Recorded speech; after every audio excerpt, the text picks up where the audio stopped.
Monsieur le Président, tout d'abord, permettez-moi de présenter tous mes respects pour la dignité avec laquelle le chef du deuxième groupe d'opposition s'est comporté dimanche à Edmonton. C'est une inspiration pour toutes celles et ceux qui font de la politique, sincèrement. Monsieur le Président, j'ai eu le plaisir de connaître le chef du deuxième groupe d'opposition depuis des années. Bien des choses nous séparent, mais lors de la dernière campagne électorale, il y a un élément qui nous a rejoints, qui nous a unis les deux partis politiques, soit le Parti conservateur et le NPD.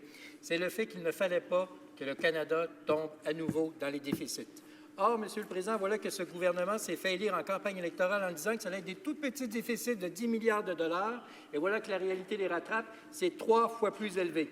J'aimerais entendre les commentaires de l'honorable député d'Outremont pour savoir comment lui voit la situation. Est-ce qu'il est heureux de voir que ce gouvernement-là s'est fait élire avec une promesse d'un petit déficit et aujourd'hui, c'est 3 fois plus élevé? Député d'Outremont. Tout en remerciant mon collègue, je vais me permettre de dire que le plus important déficit, c'est du côté de leur crédibilité.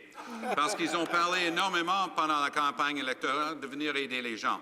Et c'est là-dessus que je m'arrête à chaque fois que je parle de cette question. C'est pas comme si nous, on avait une vision étriquée là-dessus. Nous, on a toujours dit qu'en temps de difficultés économiques, et je l'ai dit pendant la campagne, que nous, on avait été les premiers en 2008, par exemple, de dire qu'il fallait dépenser pour éviter le chaos. Effectivement, si les gens vont souffrir, les gens qui ont perdu leur emploi, plutôt que de voler 7 milliards de dollars dans la caisse d'assurance d'emploi, il faut venir en aide à ces gens-là. C'est ce que nous, on aurait fait et c'est ce qui manque cruellement du côté des libéraux qui ont tendance à laisser les gens sur le carreau plutôt que de réduire les inégalités dans notre société, Monsieur le Président.